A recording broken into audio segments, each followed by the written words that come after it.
और बिजली वाले ने शुक्रिया अदा करता। अगर वो बिजली इतनी महंगी ना करते तो असी तो तकरीबन मायूस होने गरीब आसे हैं कि शायद इन लोगों में वो अपनी इज्जत का अपनी इंसानियत का शऊर पैदा नहीं हो सकता। तो सबसे पहले जो है आज आप ये नोट करें कि जो इतने सुकून से आप यहाँ खड़े हैं तो वो सिर्फ दरिया जो है वो अपनी रवानी पे वो वापस आ चुका है कुदरत की मेहरबानी से। जो आज़ाद कश्मीर के बिलखुसूस मुजफ्फराबाद के लोगों का दरिया कत्ल किया गया, 3 शहीद ये बाद में, पहले नीलम का कत्ल है और उसके बाद ये 3 शहीद हैं, 4 शहादतें हैं ये। और हमने न पहले शहादत को फरामोश किया और ना हम इन शहीदों को फरामोश करेंगे। मुझे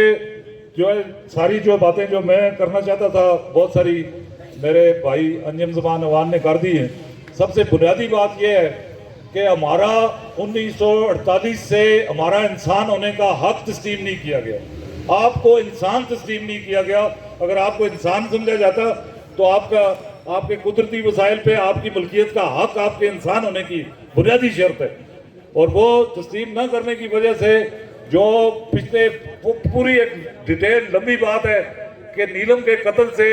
क्या असरात मरतब हुए यहाँ लोगों में, हमारे माहौल पे और इंसानों की जिंदगियों पे। तो उसका जो अभी खुदा का शुक्र है कि आज़ाद कश्मीर के पूरे आज़ाद कश्मीर के लोग जो है उनको ये एहसास हो चुका है कि ये खुद मुख्तार और इलाक और ये सियासी पार्टियां जो सरकारी मुलाजमतें हासिल करने के फोरम है, ये सरकारी मुलाजमतें हासिल करने के फोरम है जिनको सियासी जमातें कहा जाए, ये अपने अपने जत्थे बना के एक बड़ा जो बहुत सारे बेरोजगारों को जमा करके एक बड़ा बेरोजगार अपने लिए बड़ी नौकरी चाहता है, वज़ीर आज़म की, सदर की नौकरी और छोटी नौकरियों के वादे पे अपने इर्द गिर्द लोगों को जमा करता है। ये 76 साल से ये सिलसिला जारी है, जिसकी वजह से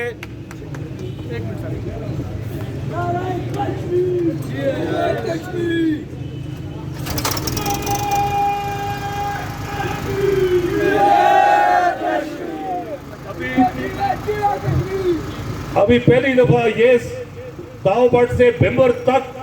आज़ाद कश्मीर के बाशिंदों में ये एहसास पैदा हो चुका है कि हमने अपने इंसान होने को तस्लीम कराना है, अपने बुनियादी हकूक तस्लीम करवाने हैं।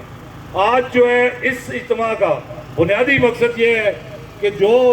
कत्लो गारतगरी यहाँ पे की गई, ये 4 शोधा में पुलिस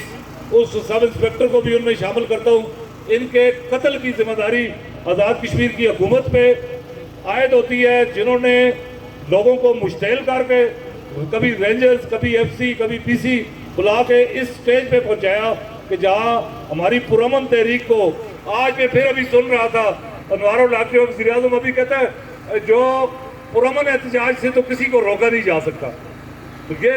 अगर पुरअमन एहतजाज से रोकना नहीं था तो ये 8 तारीख से 11 तारीख के पुरअमन एहतजाज को रोकने के लिए जिस तरह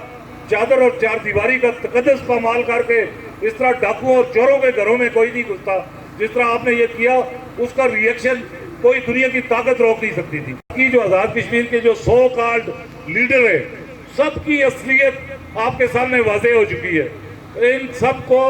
लोगों की नजरों से गिर चुके हुए हैं जो लोग, इनको आपने अमली तौर पे पहला सबूत अपनी बेदारी का यह देना है कि इनको वो प्रोटोकॉल जो 76 साल से ये एंजॉय कर रहे हैं माज आप लोगों की सादगी की वजह से, वो उसके हकदार नहीं है। इस कत्ल के ये सारे आनत के मुजरिम हैं। आज़ाद कश्मीर के 53 असेंबली के मेंबरान इन शोधा के कत्ल में के मुजरिम हैं और इसका इंतकाम लेने के लिए आप लोगों को मुतहद रहना पड़ेगा। यहाँ हमारे इंसान होने का हक का मसला है, हमारे बुनियादी हकूक का मसला है। जब हमारा इंसान होने की हैसियत तस्लीम हो जाएगी उसके बाद आप कश्मीर का फैसला करने की पोजीशन में होंगे। और जो हमने पहले मुतालबा किया है, मैं जो 8 से 13 तारीख तक हमारा ये मुतालबा है कि 8 से 13 तारीख तक जो वाक़यात हुए उसके लिए जुडिशल कमीशन बनाया जाए और जो एक इंडियन फंडिंग का जो इल्ज़ाम लगाया उसकी भी तहकीकात उसमें होनी चाहिए। जॉइंट अवामी एक्शन कमेटी के कोर कमेटी के तमाम मेंबरान और वज़ीर आज़म और इन 53 लोगों के सबके असासों की तहकीकात हो, पता चले कि इंडियन फंडिंग किसके पास आई। ये आप लोगों को क्लियर होना चाहिए कि मैंने उनके फोरम पे हर जगह पे मैंने ये कहा है कि इंडिया को ये सूट करता है कि एक आम आदमी जो अपनी मेहनत मजदूरी से अपने बच्चों का रिस्क कमा रहा है, वो इंडिया के लिए ज्यादा मुफीद हो सकता है, या जो टाउट और दलाल जो 76 सालों से यहाँ भी दलाली कर रहे हैं, इंडिया को उनका पता नहीं है कि वो दलाली के लिए अवेलेबल भी है और वो ज्यादा इफेक्टिव भी हो सकते हैं। इसलिए ये जुडिशियल कमीशन में ये बात भी शामिल की जाए। मुझे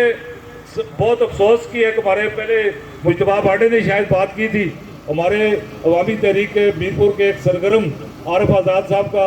जो हिरासत में थे, नाजायज़ हिरासत में, और उनका आज बेटा शहीद हुआ है। तमाम आखिर पे इसके शौकत नवाज मीर साहब भी बात कर लें, उसके बाद जो है एक शुहदा के लिए और उस बच्चे के लिए उनकी मग़फ़िरत के लिए भी दुआ आखिर में की जाएगी। मुझे सारी आप लोगों से मेरी ये दरख्वास्त है कि दोबारा उन दलालों और उन बेगैरतों को जिनको 76 साल तक आपने अपने हकूक़ आपने सरेंडर किए, जिनकी नौकरियों के लिए, जिनके औलादों के मुस्तकबिल के लिए, वो दोबारा उनको वापस नहीं करने। अवामी एक्शन कमेटी इंशाअल्लाह, जो लोग ये समझ रहे हैं कि ये इन मुतालबात के साथ ख़त्म हो जाएगी, ये बेदारी की जो ये लहर पैदा हुई है, इंशाअल्लाह इसको हम मरने नहीं देंगे। बेंबर से ताऊ भट्ट तक आज़ाद कश्मीर का हर गैरतमंद आदमी अब मुतहद हो चुका है और इंशाअल्लाह जो है वो अपने तमाम हकूक़ आज़ाद कश्मीर के, हमारे अपने कुदरती वसाइल पे अपनी मलकियत का हक, जो बुनियादी हमारा हक है, वो उसके मुकम्मल तौर पे असूल तक इंशाअल्लाह ये जदोजहद जारी रहेगी। बहुत शुक्रिया।